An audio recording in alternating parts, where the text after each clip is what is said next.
समजून सांगणं ही सुद्धा एक कला आहे.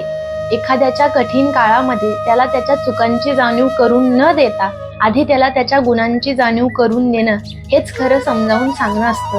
हे आपल्याला भगवान श्रीकृष्णांकडून शिकायला मिळतं. जेव्हा अर्जुन युद्ध करण्यासाठी नकार देत होता आणि मोहाने ग्रासला गेला होता, तेव्हा भगवान श्रीकृष्णाने आधी अर्जुनाला त्याच्या स्वत्वाची जाणीव करून दिली, त्याच्यातील गुणांची जाणीव करून दिली, त्याच्यात असलेल्या शक्तींची जाणीव करून दिली आणि त्यानंतर त्याच्यात असलेल्या चुका त्याला सांगितल्या आणि त्या सुधारण्यासाठी देव स्वतः प्रत्येक टप्प्यावर अर्जुनासोबत उभा होता.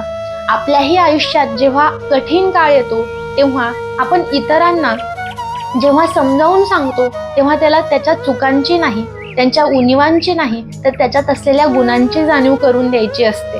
आपण जर त्याच्यातल्या चुकांचीच जाणीव करून देत असेल तर हा आपल्यात असलेली उणीव आहे, त्याच्यातील दोष आपल्याला दिसत नाही, हा आपल्या दृष्टीचा दोष आहे, त्याच्यातील चुकांचा नाही. म्हणून एखाद्याच्या कठीण काळामध्ये त्याला आधार द्यायचा असतो, त्याच्या उणिवांची जाणीव करून द्यायची नाही. हेच आपल्याला भगवान श्रीकृष्ण शिकवतात.